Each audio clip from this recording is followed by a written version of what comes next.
Texas. Yeah. Down with the horns. Horns down. They got absolutely killed by smacked. Georgia at home this week. 30-15, smacked around. Smack them dead. Smacked around. They got dogged. We got to start with Mike dare. here because he's a very proud Longhorn. And come on, man. I just we have a lot to talk about. We're going to talk All about a lot. right, Progressive Bike, give it to me. Initial thoughts. What do you think? Well, we were definitely outcoached first and foremost. Sark was out of his league. Outscored Kirby Smart had those Georgia boys absolutely whipped up to tip-top shape, and I mean it showed in the game. It's pretty funny because not funny, but it's pretty similar to I think what happened in the Georgia-Bama game where Bama pretty much just took full advantage of Georgia and all of their mistakes and capitalized on all of them in the first half. And that's really what happened in that Texas-Georgia game is we went to absolute shit in the first half. We gave the ball up to them, 3 separate times within our own 50. Their longest scoring drive in that first half was literally starting at their own 43 or something like that. Shout out So 7 Quinn. yards behind the 50, right? And so, really, really rough. I think, in my opinion, our defense played stellar in terms of our. They scored 30 on you. But that's 30 points. that's not really fair. I mean, we gave them the ball and scoring opportunities every single time. I think that besides Trevor rushing for absolute phenomenal numbers, our secondary shored up absolutely everyone. Carson Beck played a terrible, terrible game. Granted, that might be just Carson playing a terrible game, but I think our secondary had a lot to do with that. Makuba had that first interception. Jaden Barrett had 2 of them. Obviously, one of them was super controversial. Do you think it's at all alarming that they scored 30 points? You think your defense played great, and the worst Carson quarterback Beck play had his ever. worst game ever? Is that at all I a red think- flag for Texas moving forward? I mean, again, given I that's think the worst game. I think he's ever maybe played. Carson Beck played his worst game in part because of Texas defense. And they still scored 30. Saying, I what mean, if he they plays a gave- they mediocre scored- game? Yeah, If what he's if a an average do they game? put 60 on you guys? Like how the much question. more do they score? What's the margin? I of don't. victory? That's also kind of what I'm saying is that I don't know if he can play, Better. a better game. I think This our was the defense best is game he really could play. 50 yards and 3 picks. 175. That's- 170 yards, 3 picks, 0 touchdowns. That's his the best game he can play Okay. against Texas. That's what in my personal opinion, I don't think Carson Beck is a very good quarterback. I think he's showing it this year. That also was shown in the Alabama game Is where he Quinn a threw good 3 quarterback? picks. Quinn has a lot of faults. He not the has question. a That's lot That's not the of faults. question. That's not the question. Is Quinn a better quarterback than Carson Beck? They should have left an arch. Is he a better quarterback than Carson Beck? I Yes. would probably say no. Okay, was so gonna say. Carson Beck's a very bad quarterback, What does that mean? and Quinn is not better than Carson Beck. That's what we're taking away from this. So all aboard Arch Manning train. Yeah, so you're off Quinn. No. I Thoroughly confused. it's kind of one of those weird positions where I don't This is a weird position. no, it's kind of just one Normal of those for us 3. Texas getting blown out. Yeah, by the a good audience is completely lost right now. Yeah, it's one of those positions which I think is very unfortunate, but I think Quinn doesn't have the mental fortitude to handle these absolutely Pressure massive pressure situations. games. Not like we been haven't saying heard that. this before. I mean, yeah, obviously you guys have been saying it for all season. I chose to believe, I chose to have faith, and it kind of just got So spat in my face today. you're completely off I the also- Quinn bandwagon. You had faith No, last I week. think Now you're I think Quinn is still our guy for this season. I think the reason for that is because Arch doesn't have the experience necessary to be, just playing in these big SEC games. He's even more not ready to play in a playoff game or an SEC championship game. Quinn has 3 years under the Starks program. I think he's been all right. Could it have gotten worse? Is my question. If Arch Manning was in, Well, how and- could it have been and worse? on top- it on was top of shown that- in his 2 drives. But he had to get put in already down against one of the best Yeah, teams down in the 24. country. But I'm just saying also, that's just basically the same question, but like, you're saying Quinn can't win these games. He doesn't have the mental fortitude, but we shouldn't play Arch because Quinn all of a sudden might learn that? Like, if you get to the playoffs, Quinn's just going to do what he just did. So, like, what is the alternative? If you go to Arch, you can't get worse than not winning big games, right? Because if you look at Texas' schedule, they haven't beat a team that's currently ranked. Their biggest win, the only reason they were ranked high is because they There's- beat a Michigan team that people were convinced was going to be good. No one on Texas's win list is currently ranked. So their biggest win is a 4-3 Michigan team. So when you get towards the end of the season in these SEC games, don't you want a quarterback that can stand in there and win you games?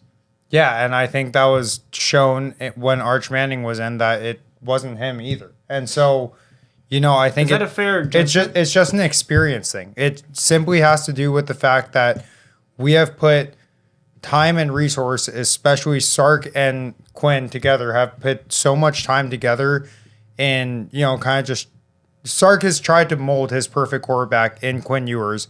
And it took a lot of time, and I think he's going to utilize that tool as long as he can use it, regardless if it's going to be the one to win us the game.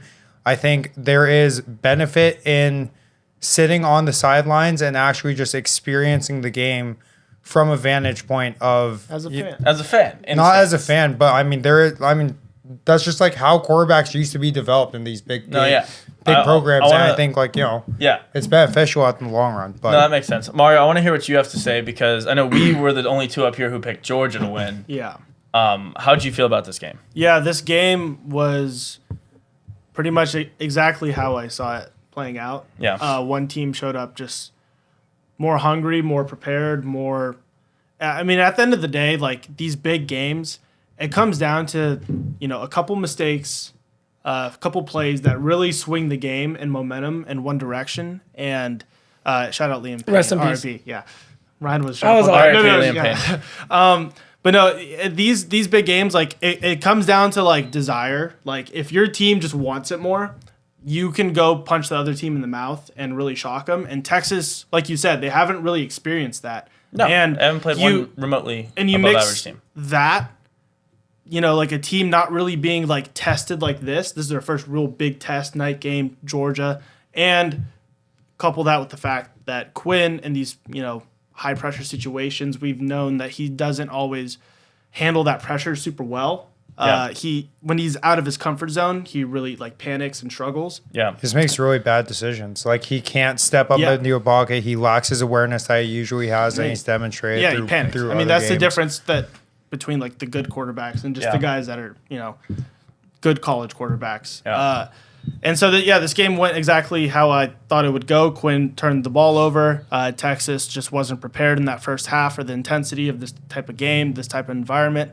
And even with Carson turning over the ball, you can see the difference in just levels with Carson Beck and Quinn Ewers. Carson, unlucky, first pick, and he just goes, okay, whatever, brushes it off.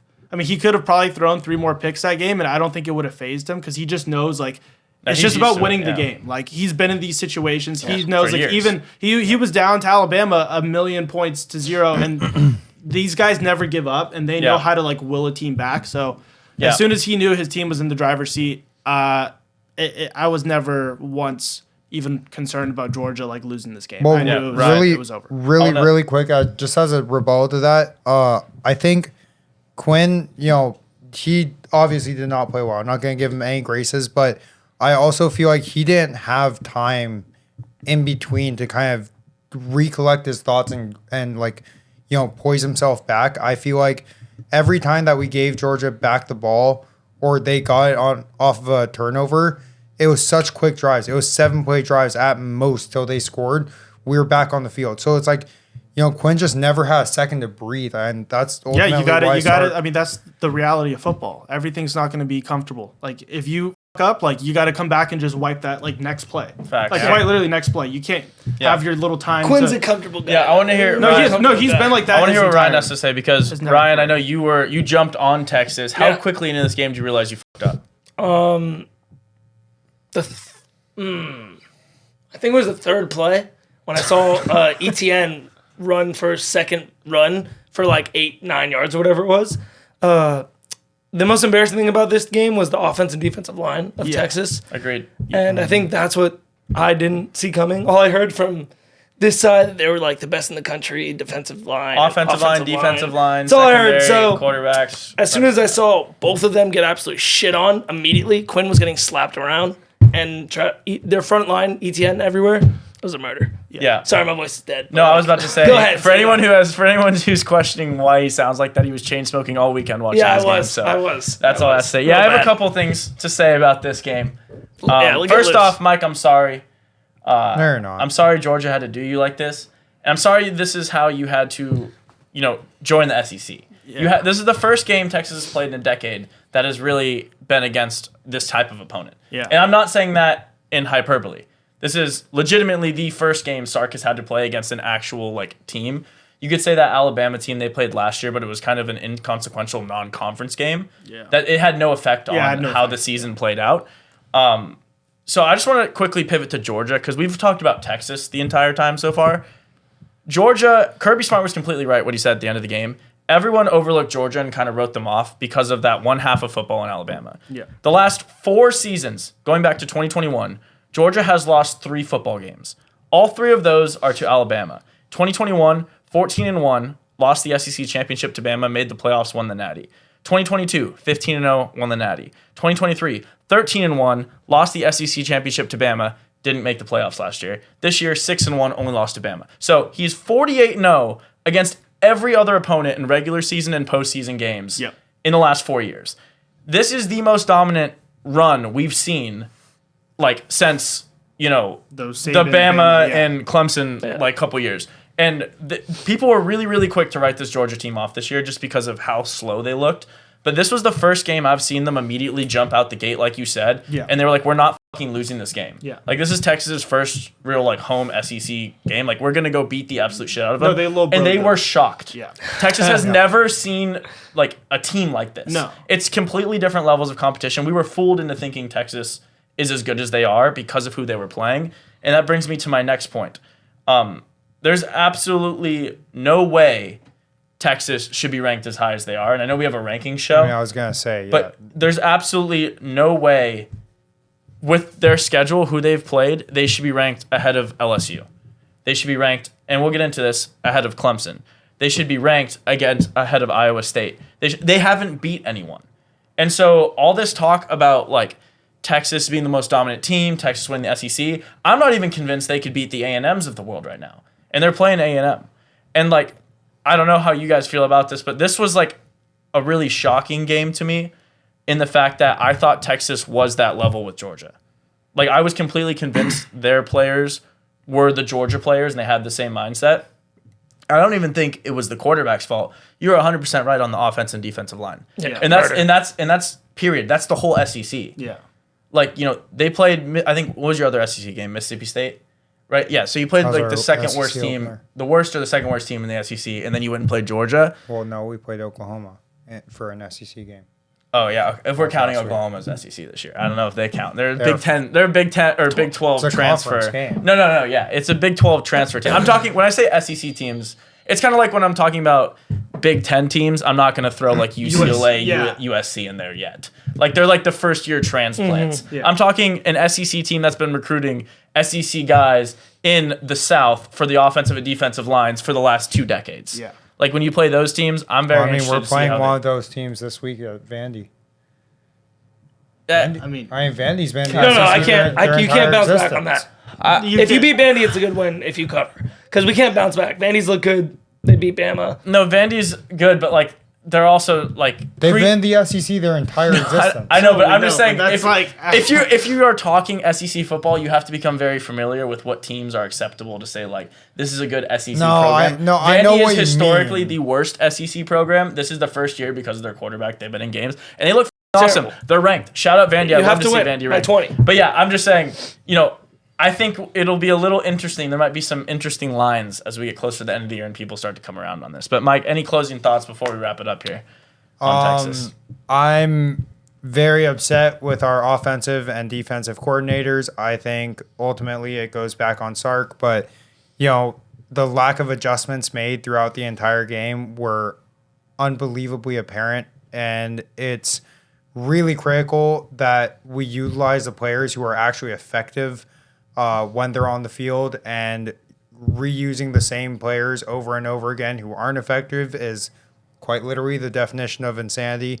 You're thinking of some different outcome that's not going to happen. So that's really disappointing. That includes our defense not sending any aggressive front, not just even putting the pressure that was necessary to make this a ball game when, especially in the fourth quarter when they made their 86-yard drive and punched us in the mouth to go up by 30 or by 15. So, I hope we can bounce back. I hope Sark kind of gets those coordinators and coaching staff whipped into shape, and not only them, but all of our fucking team. So, Don't underestimate Texas. And all, I don't think we should be. The fate of our future is I still in our hands. I think you shouldn't overestimate Georgia, and you shouldn't underestimate Texas. I think the fate of our future is still in our hands. We could still, make a lot out of the season, but it's really up to us. For now. sure.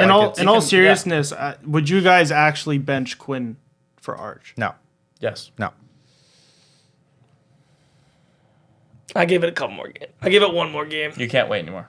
If you need him ready to go for the playoffs, he has to be now. Yeah, but Quinn can play a bad game and beat like one of those weird teams. I mean, Quinn might. Quinn, I said this week 1, I think. I don't know, or week 0 when we were talking about it. Quinn is a great quarterback in college football. Like, when you're talking about, there's 139 quarterbacks. He's in the top, 10% of that, 100%.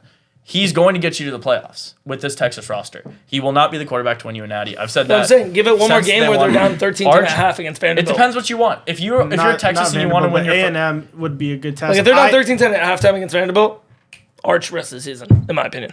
I agree. I saw Arch come in, and I think it's unfair to judge him off those. He actually two had a really drives. good run. He had a good run, and I felt like he was trying to make plays because they were down so big. Like there was one bad throw where he had someone wide open for a first down. It's and he was impossible. going for the- He had a couple. His of them. fumble, He had a also, he couple. only had 2.5 seconds on the blind side where he got hit. It's impossible to step that line into that didn't do game anything. and do anything. But I think going forward, I agree with Ryan. If it's close at halftime against Vanderbilt, I think you pull Quinn in. Let him you go. Just gotta, Let the horse ride loose. with Arch and just Yep. yeah. Yeah. No, we'll see.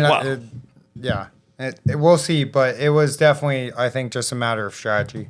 Because, I think his run was effective because he was a mobile quarterback, whereas Quinn isn't. And Yeah, so it you was might need simply that. It was just an exposure of, this one team's defensive weakness. But you might need it. You might need that. We're gonna go forward. in circles. Maybe. Yeah, Yeah, no, that's true. Texas, That's tough game.